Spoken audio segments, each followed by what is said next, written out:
السلام علیکم۔ مریم، تم یہاں کیا کر رہی ہو؟ وہ ایک گھر میں برتن دھونے کا کام کر رہی تھی جب ایک لڑکی نے اسے مخاطب کیا۔ یہ آواز جانی پہچانی سی تھی۔ اس نے مڑ کر اس جانب دیکھا تو وہ کوئی اور نہیں بلکہ اس کی بہت قریبی سہیلی مدیحہ تھی۔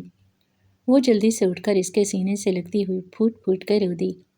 کافی عرصہ گزر چکا تھا اپنے سبھی اپنوں سے دور ہوئے اس کا دل درد سے پھٹا جا رہا تھا۔ وہ چاہتی تھی کہ وہ اپنا درد کسی کے ساتھ بانٹ سکے، لیکن یہاں اسے کوئی بھی ایسا انسان نہیں ملا تھا جس کے ساتھ وہ اپنا درد بانٹ سکتی۔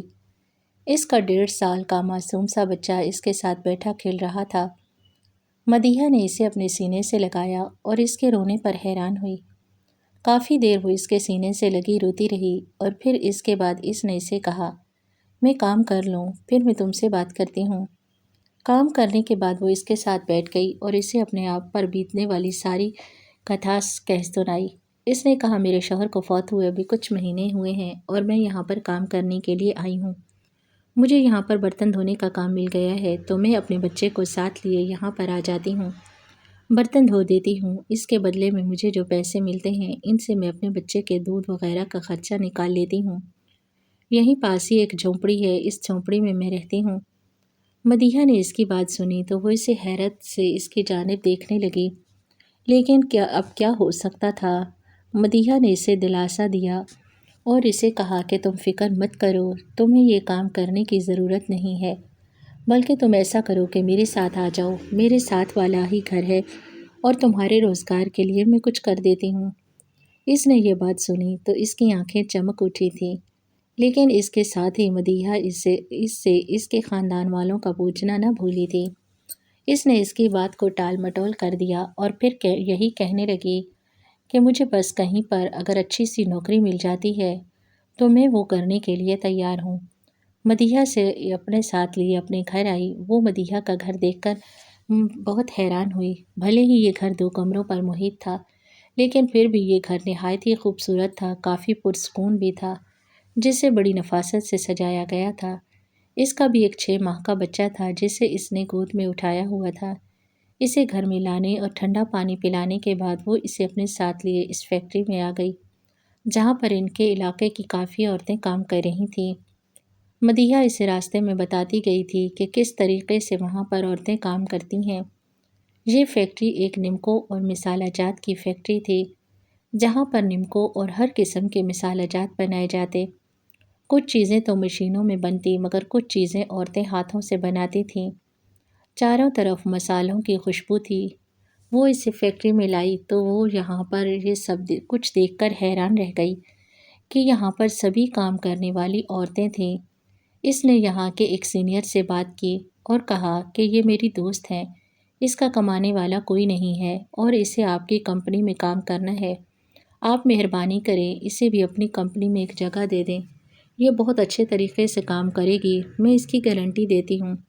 مدیحہ نے کہا تو اس کے لمبی قد والے انسان نے اسے دیکھتے ہوئے کہا، چلو ٹھیک ہے، تم اسے یہاں چھوڑ جاؤ، میں اس کے ذمہ کوئی نہ کوئی کام لگا دیتا ہوں اور آج سے یہ کام یہاں پر کرے گی۔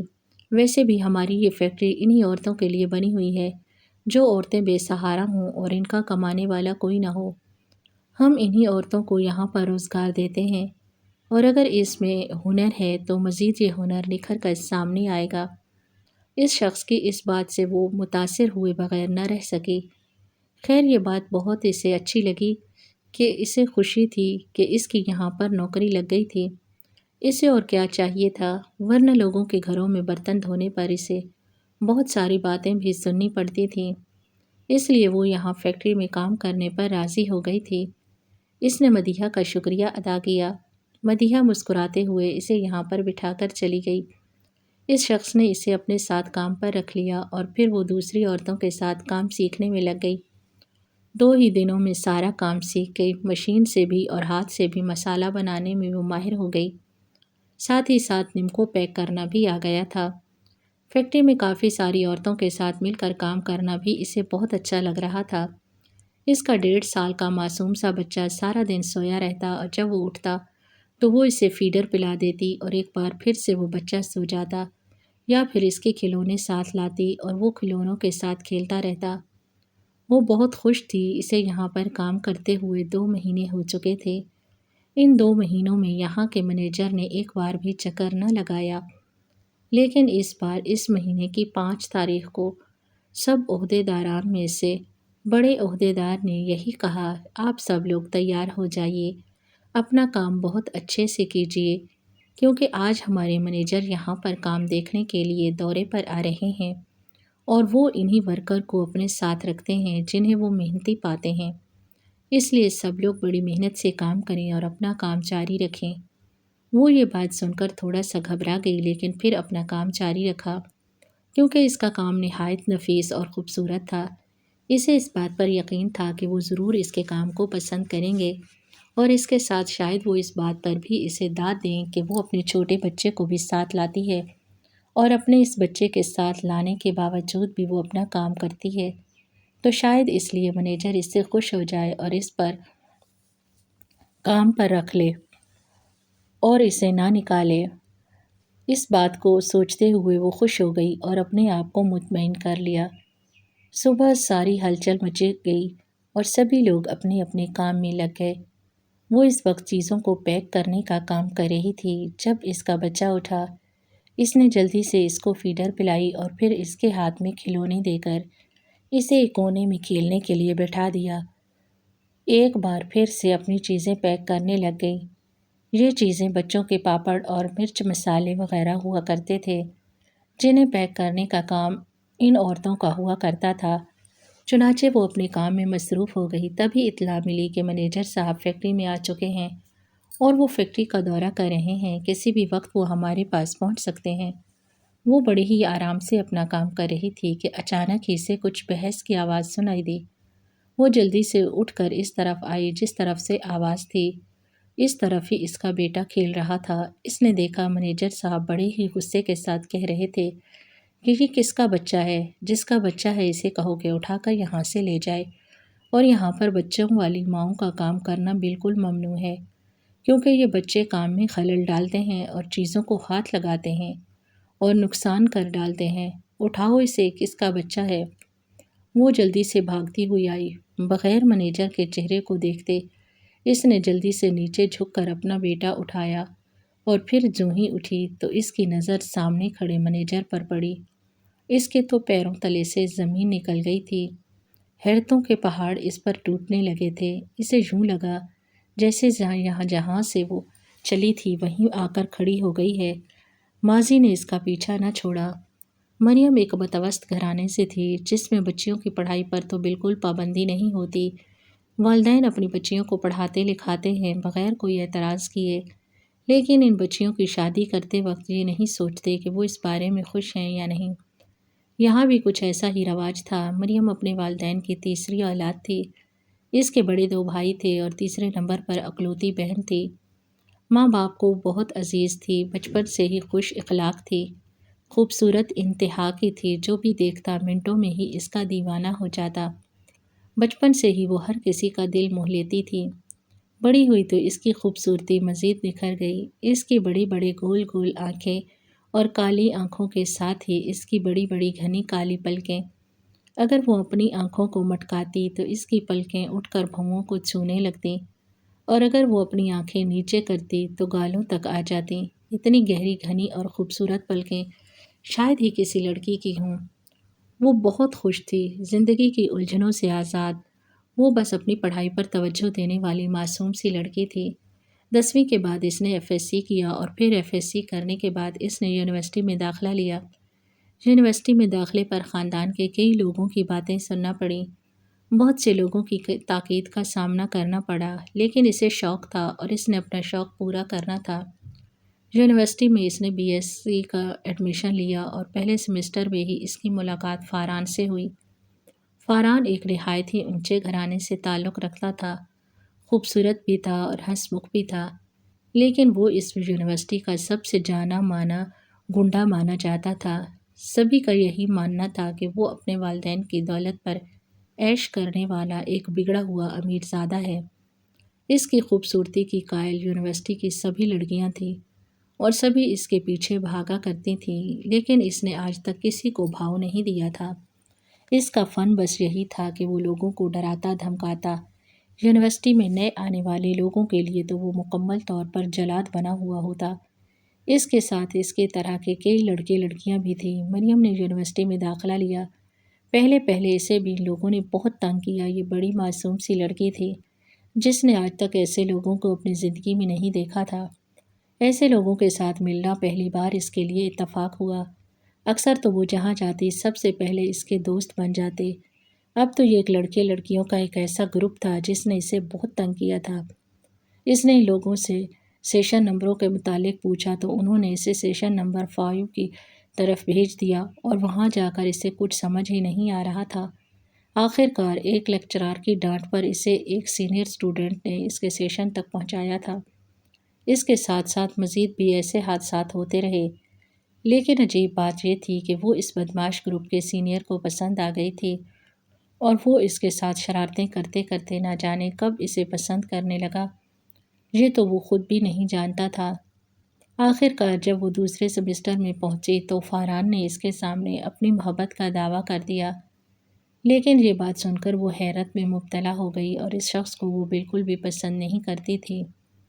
یہاں آنے کے بعد اس شخص نے جیسا اسے تاثر دیا تھا وہ یہی تھا کہ فاران یونیورسٹی کا نہایت ہی بدتمیز اور بگڑا ہوا انسان تھا۔ اس نے اس کے ساتھ کافی ایسے معاملات کیے جن میں اسے بہت تکلیف ہوئی تھی، جن میں زیادہ تر اس کی غریبی کے طعنے تھے۔ بھلے ہی مریم متوسط طبقے سے تعلق رکھتی تھی اور اسے کسی چیز کی کمی نہ تھی، لیکن یہ ان لوگوں کا مقابلہ بھی نہیں کر سکتی تھی۔ یہ لوگ بڑے ہی اونچے اونچے گھرانوں میں سے آئے تھے جو آئے روز اپنی گاڑیوں کے ماڈل چینج کیا کرتے اور آئے روز اپنے آئی فون بدلتے رہتے۔ اس چیز نے اسے بہت مایوس کیا تھا اور مریم کو اس لڑکے سے اچانک ہی نفرت سی ہونے لگی تھی۔ ابھی دوسرا سیمسٹر چل رہا تھا جب اس نے اسے پرپوز کیا تو اس نے اس کی بات پر انکار کر دیا، لیکن یونیورسٹی میں اب فاران نے اس کا جینا حرام کر دیا تھا۔ یہ خبر اڑتی اڑتی اس کے گھر پر پہنچی۔ گھر والے اس معاملے میں بے حد سخت تھے۔ انہوں نے پہلے ہی اسے اس بات سے منع کر رکھا تھا کہ اگر وہ وہاں پر پڑھائی کرنے کے لیے جائے تو لڑکوں میں کسی قسم کی دوستی نہ کرے، لڑکوں کے ساتھ نہ اٹھے بیٹھے، اپنے سر سے دوپٹہ نہ اتارے۔ اسی طرح کی مزید دوسری احتیاطیں اسے دی گئیں اور وہ ان سب احتیاط پر پوری اترتی ہوئی یونیورسٹی کے میدان میں جا کھڑی ہوئی، لیکن وہ نہیں جانتی تھی کہ آگے اس کے ساتھ کیا ہونے والا ہے۔ خیر اس بات کی اطلاع اس کے گھر والوں کو ہوئی تو گھر والوں کو بہت غصہ آیا۔ گھر والوں تک یہ بات پہنچتے پہنچتے کچھ یوں ہی ہو گئی تھی کہ یہ کسی لڑکے کو پسند کرتی ہے اور وہ بھی اسے پسند کرتا ہے اور دونوں بہت جلد ہی شادی کے بندھن میں بندھنے والے ہیں۔ بلکہ گھر والوں کو تو یہاں تک بھی بتایا گیا کہ لڑکی نے اس کے ساتھ وعدہ کر رکھا ہے کہ اگر مریم کے والدین نہ مانیں تو مریم بھاگ کر اس کے ساتھ شادی کر لے گی۔ اس بات کو سنتے ہی اس کے گھر والوں نے اسے گھر پر بٹھا دیا۔ بھائیوں نے اس پر ہاتھ بھی اٹھایا تھا، لیکن اب فاران کو اس کی بہت فکر ہونے لگی تھی۔ کافی دن وہ اس کے نہ آنے پر اداس رہا۔ ایک روز اس نے اس کے گھر جانے کا فیصلہ کیا اور پھر یونیورسٹی میں سے ہی اس کے ایڈمیشن فارم پر لکھا اس کا پتہ نوٹ کرتے ہوئے اپنے دوستوں کے ساتھ اس گھر کی گلی میں جا کھڑا ہوا جہاں اسے یہ پتہ چلا کہ آج رات ہی اس لڑکی کی رخصتی ہوگی۔ یہ سن کر اس کے پیروں تلے سے زمین نکل گئی۔ اسے کچھ سمجھ نہ آیا، لیکن آخر کار دوستوں کے ساتھ مل کر اس نے ایک پلان بنایا اور پھر رخصتی کے وقت سے پہلے ہی وہ اس کے گھر گھس گئے۔ لڑکیاں اس کی دوستوں کے تحت آئی تھیں اور پھر اسے بے ہوش کر کے فاران کو سگنل دیا تو فاران چھتوں سے پھلانگتا ہوا اس کمرے کی کھڑکی تک پہنچا اور کھڑکی میں سے ہی اسے لے کر فرار ہو گیا۔ وہ یہ نہیں جانتی تھی کہ نہ ہی اس کا اس چیز میں سے کوئی حصہ اور واسطہ تھا۔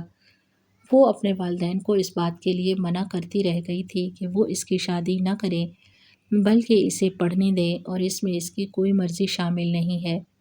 اسی لڑکے نے ہی اس کے سامنے اپنی پسند رکھی لیکن مریم نے ٹھکرا دی۔ لیکن گھر والوں نے اس کی کوئی بات نہ مانی اور اس کے کزن کے ساتھ ہی اس کی شادی طے کر دی تھی۔ وہ اپنے اس کزن کے ساتھ شادی کے اس بندھن میں بندھ کر خوش تو تھی کیونکہ اس نے اسے وعدہ کیا تھا کہ وہ اسے پڑھائے گا، لیکن قدرت کو کچھ اور ہی منظور تھا۔ فاران سے یہ بات بالکل بھی برداشت نہ ہوئی کہ وہ جس لڑکی کو پسند کرتا ہے اسے کوئی اور بیاہ لے کر جائے۔ چنانچہ اس نے اسے دلہن بنی ہوئی لڑکی کو وہیں سے اغوا کیا اور پھر اسے اپنے گھر لے آیا۔ جب وہ ہوش میں آئی تو سب کچھ دیکھ کر حیران رہ گئی۔ مریم کے دل پر ایک کاری ضرب لگی تھی۔ گھر والے جو کہ اس پر اعتبار نہیں کرتے تھے، اب تو وہ مزید اس کے خلاف ہو گئے ہوں گے، اور اگر اس وقت وہ اپنے گھر گئی تو گھر والے اسے مار ڈالیں گے۔ اس کی آنکھوں سے آنسو نکل آئے تھے۔ اس کے والدین کی کتنی بدنامی ہوئی ہوگی۔ اپنے سامنے فاران کو دیکھ کر وہ حیرت میں مبتلا ہو گئی اور پھر حالات کو سمجھ کر اس کی آنکھیں آنسو برسانے لگے۔ دل چاہتا تھا کہ زمین پھٹ جائے اور وہ اس میں سما جائے۔ اس نے ایک اچھی بیٹی ہونے کا ثبوت دیا تھا، لیکن اس شخص نے تو اسے کہیں کا نہیں چھوڑا تھا۔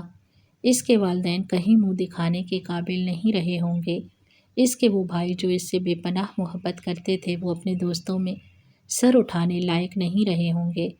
خاندان بھر والے ان پر تھو تھو کر رہے ہوں گے۔ ان چیزوں کو سوچ سوچ کر وہ روئی جا رہی تھی۔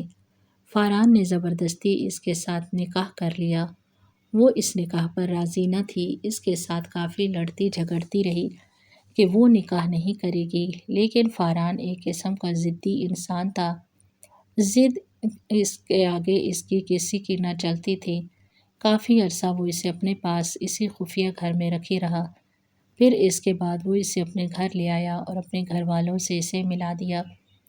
گھر والے اس لڑکی سے مل کر بے حد خوش تھے۔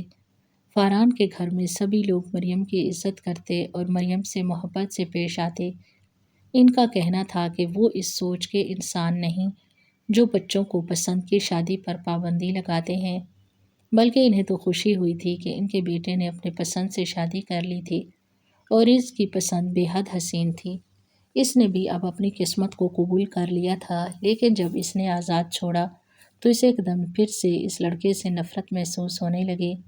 نفرت وہ پہلے بھی فاران سے بے حد کرتی تھی، لیکن اپنی قسمت کو مانتے ہوئے اس نے خاموشی اختیار کرنا سیکھ لی۔ لیکن اس نے سوچا ہوا تھا کہ جب بھی اسے موقع ملا وہ اس شخص سے دور ہو جائے گی۔ جس طرح اس شخص نے اسے اس کے اپنوں سے دور کر دیا تھا، وہ اسی طریقے سے اس شخص کو اب خود سے دور کر لینا چاہتی تھی۔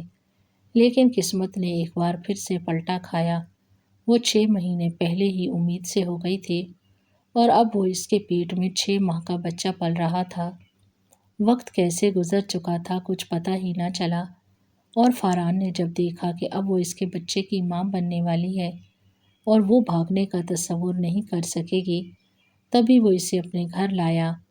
گھر میں سب کچھ بہت اچھا تھا، لیکن نہ جانے کیوں اسے فاران سے فرار ہونا تھا۔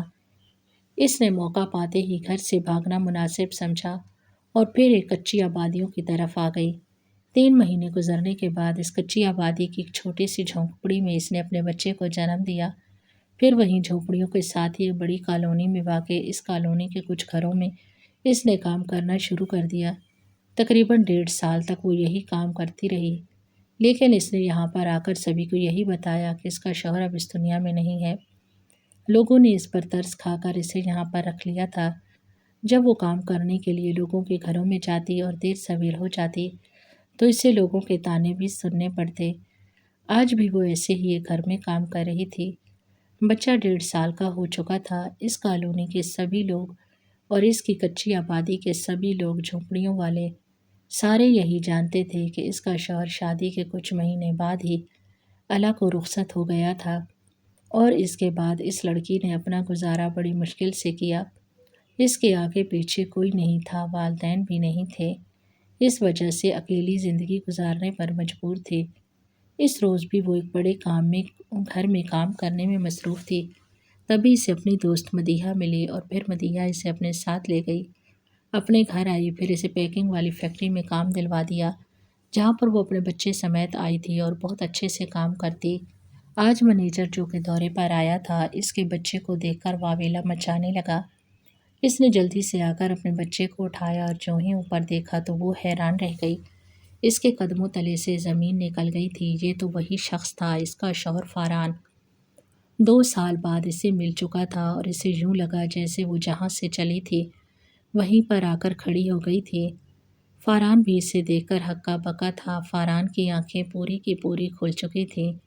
اس کا دل چاہا کہ وہ یہاں سے بھاگ جائے یا پھر ابھی کے ابھی زمین پھٹے اور وہ اس میں سما جائے۔ پھر ابھی کے ابھی آسمان اس سے کچھ نیچے گرے اور وہ آسمان اپنا منہ کھولے اور اسے نگل لے۔ لیکن یہ محاورے حقیقت نہیں ہونے والے تھے۔ کچھ بھی نہیں ٹھیک ہونے والا تھا۔ اسے یوں لگا جیسے فاران ابھی اس پر ہاتھ اٹھائے گا، اسے برا بھلا کہے گا، اسے کہے گا کہ اس کی ہمت کیسے ہوئی تھی اسے چھوڑ کر جانے کی، اور اب وہ اسے دوبارہ سے قید کر لے گا۔ لیکن اگلے ہی لمحے وہ بہت حیران ہوئی جب فاران گھٹنوں کے بل اس کے سامنے بیٹھ کر رونے لگا۔ تم کہاں چلی گئی تھی مریم؟ میں نے تمہیں کہاں کہاں نہیں ڈھونڈا۔ تم جانتی ہو میری زندگی میں، میرے جسم میں دوڑے خون کے ساتھ میرا ہر ایک سانس تمہاری وجہ سے چلتا تھا۔ میری سانس پہ بس تمہارا نام رہتا تھا۔ تم میری زندگی کی وہ انسان تھے جسے میں کبھی کھونا نہیں چاہتا تھا۔ لیکن تم مجھے اکیلا چھوڑ کر چلی گئیں۔ یہ میرے لیے کسی عذاب سے کم نہیں تھا۔ یہ وقت میں نے کیسے گزارا تم سوچ بھی نہیں سکتے۔ تمہاری یاد میں نے کیا کچھ نہیں کیا۔ جب تمہیں ڈھونڈ ڈھونڈ کر تھک گیا تو آخر کار میں نے بے سہارا عورتوں کے لیے ٹرسٹ اور ایسی فیکٹریز قائم کی جن میں ان عورتوں کو ہر قسم کا روزگار مل سکے۔ یہ ساری عورتیں مجھے دعائیں دیتی تو مجھے یوں لگتا جیسے ان سب عورتوں کی دعاؤں سے ایک نہ ایک دن میں تمہیں پالوں گا۔ میں نے رب سے گڑ گڑا کر تمہیں مانگا۔ وہ کون سا دن تھا، وہ کون سا لمحہ تھا جب میں نے تمہیں نہیں مانگا؟ تم جانتی ہو میں نے لوگوں کے ساتھ بہت بدتمیزیاں، بہت شرارتیں کی۔ ان شرارتوں میں چھپی میری بدتمیزیاں مجھے واضح بعد میں ہوئیں۔ مجھے بس خود پر شرمندگی ہونے لگی۔ کاش میں ایسا نہ کرتا، کاش میں تمہیں اپنے گھر نہ لایا ہوتا، وہیں پر رکھا ہوتا تو آج تم میرے پاس ہوتی۔ تم جانتی ہو یہ دن میں نے کیسے گزارے، ایک ایک لمحہ مجھے یاد ہے۔ تم کیوں چلی گئی تھی؟ آخر کس وجہ سے؟ آج دیکھو تمہاری کیا حالت ہے۔ یہ بچہ میرا ہے نا؟ اس بچے کے دنیا میں آنے کا مجھے کتنا انتظار تھا۔ روتے روتے اپنے ارد گرد کو فراموش کر چکا تھا وہ، اور اس کو یوں دیکھ کر مریم بھی رونے لگی تھی۔ اسے احساس تھا اس نے یہ 2 سال جس طریقے سے گزارے تھے، اسے یوں لگا تھا جیسے اس نے اپنے گھر سے بھاگ کر بہت بڑی غلطی کر دی۔ لیکن وہ یہ نہیں جانتی تھی کہ وہ کہاں سے آئی تھی۔ اس نے تو بس ایک بس میں بیٹھ کر اس کا کرایہ ادا کیا تھا اور بس اسے ایک روڈ پر اتار گئی، پھر یہاں پر جھونپڑیوں میں ہی رہنے لگی۔ اسے کیا خبر تھی کہ اس کا ایک قدم اس کی ساری زندگی خراب کر سکتا تھا۔ وہ بھی گھٹنوں کے بل وہیں بیٹھ گئی، روتے روتے کہنے لگی مجھے آپ سے نفرت سی محسوس ہو رہی تھی۔ آپ نے مجھے میرے گھر والوں سے دور کر دیا۔ نہ جانے میرے گھر والوں کے ساتھ کیا ہوا ہوگا، ان لوگوں کی عزت اچھالی گئی ہوگی، نہ جانے انہیں کیا کچھ سہنا پڑا ہوگا۔ اور پھر آپ سے نفرت کی وجہ سے میں نے آپ کو سبق سکھانے کے لیے گھر سے قدم تو باہر نکال دیا تھا، لیکن پھر اس کے بعد لوٹ کر آنا میرے لیے ناممکن سا رہ گیا تھا۔ میں نہیں جانتی تھی کہ آپ کس جگہ رہتے ہیں، آپ کا گھر کس نام سے مشہور ہے، مجھے کچھ علم نہیں تھا، اس لیے مجھے مجبوراً یہاں رہنا پڑا۔ یہ 2 سال میں نے کس طریقے سے گزارے ہیں یہ تو آپ اندازہ بھی نہیں لگا سکتے۔ اور اب اپنے بچے کو سنبھال کر اور ساتھ ہی ساتھ یہ کام کر کے میں خوش تھی کہ اب میری زندگی کچھ آسان ہوگی۔ لیکن حقیقت تو یہ تھی کہ رب نے جو کرنا ہوتا ہے وہ ہمیشہ بھلے کے لیے ہی کرنا ہوتا ہے۔ اس نے ایک بار پھر سے مجھے آپ سے ملا دیا۔ ہاں یہ آپ کا ہی بچہ ہے، میں نے اس کا نام آذان رکھا ہے۔ فاران کے ساتھ آذان جچ جائے گا نا؟ اس نے روتے ہوئے اپنے بچے کو دیکھا اور پھر جلدی سے بچے کو سینے سے لگا لیا۔ یہ سب کچھ وہ یہ دیکھ رہی تھی۔ کمپنی کے سارے ملازمین یہاں آ کھڑے ہوئے تھے۔ حیرانگی سے وہ ان دونوں کو دیکھ رہے تھے، لیکن ان دونوں کی دکھ بھری داستان سن کے سب کی آنکھوں میں آنسو آ گئے تھے۔ فاران نے جلدی سے آگے بڑھ کر اسے اپنے سینے سے لگایا تو کمپنی کے سال میں تالیاں گونج اٹھیں۔ تب انہیں احساس ہوا کہ ان کے علاوہ یہاں اور بھی بہت سے لوگ تھے۔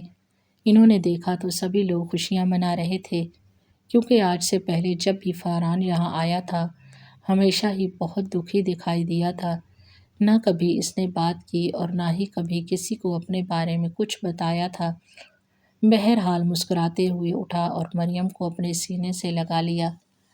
پھر اسے اپنی گاڑی میں لے کر جا کر سب سے پہلے اس نے اس کے لیے کپڑے وغیرہ خریدے، اسے پارلر لے گیا، بچے کے لیے بھی کپڑے خریدے، پھر انہیں گھر لایا۔ سب سے پہلے کام جو اس نے کیا وہ یہی تھا کہ اسے اس کے میکے لے کے گیا تھا، کیونکہ اس نے اس کے جانے کے بعد اس کے میکے والوں سے پتہ کیا اور پھر انہیں اس ساری بات کے بارے میں آگاہ کیا تھا کہ وہ خود ہی اسے اغوا کرنے والا انسان تھا۔ اس کے گھر والوں نے اسے معاف کر دیا اور ساتھ ہی ساتھ مریم کو ڈھونڈنا بھی شروع کر دیا تھا، لیکن وہ کسی کو نہ ملی۔ اب جب فاران کو ملی تو فاران اسے لے کر اس کے گھر پہنچا تو اس کے والدین اسے دیکھ کر بہت خوش ہوئے۔ سبھی کی آنکھوں میں آنسو آ گئے تھے، سبھی جیسے ایک دوسرے سے صدیوں سے بچھڑ چکے تھے۔ وقت نے زخموں پر مرہم رکھ دیے تھے اور اب دل میں نفرت کی جگہ محبت اور انتظار نے لے لی تھی۔ اب بچھڑنے کا دل تھا جو اب مل کر ختم ہو گیا تھا۔ والدین کے ساتھ وہ بہت خوش تھی۔ فاران بس خدا کے سامنے سربسجود تھا کہ اس نے اسے اس کی خوشیاں واپس لوٹا دی تھیں۔ گھر میں چاروں طرف چراغاں ہونے لگا تھا۔ یہ وہی روز تھا جب مریم کا برتھ ڈے تھا اور اس نے مریم کے لیے بہت بڑی پارٹی رکھی تھی اور اس میں اس نے ایک تمام احباب کو بلایا اور یہ کسی رخصتی کے فنکشن سے کم نہیں تھا۔ سبھی پر یہ واضح ہو گیا تھا کہ وہ والدین کی مرضی کے ساتھ اپنی زندگی میں خوش ہے اور اب اس پر بھی اس کی زندگی کی خوشی مکمل ہو چکی تھی۔ اس نے اس بات سے یہی سیکھ لیا تھا کہ یہ ناسمجھی کے عالم میں کیے گئے بہت سے فیصلے انسان کو روند ڈالتے ہیں۔ جس طرح اس نے کیا تھا اب اس نے دوبارہ ویسے غلطی کبھی نہ دہرائی جس سے اب خود پچھتانا پڑے۔ بے شک انسان بعض اوقات انار، نفرت اور بغض کی آڑ میں بہت سے ایسے فیصلے کر جاتا ہے جن کی کوئی تک نہیں بنتی اور پھر ان کا نتیجہ بہت سنگین حالات پیدا کرتا ہے۔ پھر انسان ویسے حالات چاہتا ہے جیسے پہلے تھے، مگر ویسا کچھ نہیں ہو پاتا اور اس کا پچھتاوا اسے ساری عمر لگا رہتا ہے۔ ایسے فیصلے کرنے سے بچیے تاکہ پچھتاوے کی اذیت سے بچ سکیں۔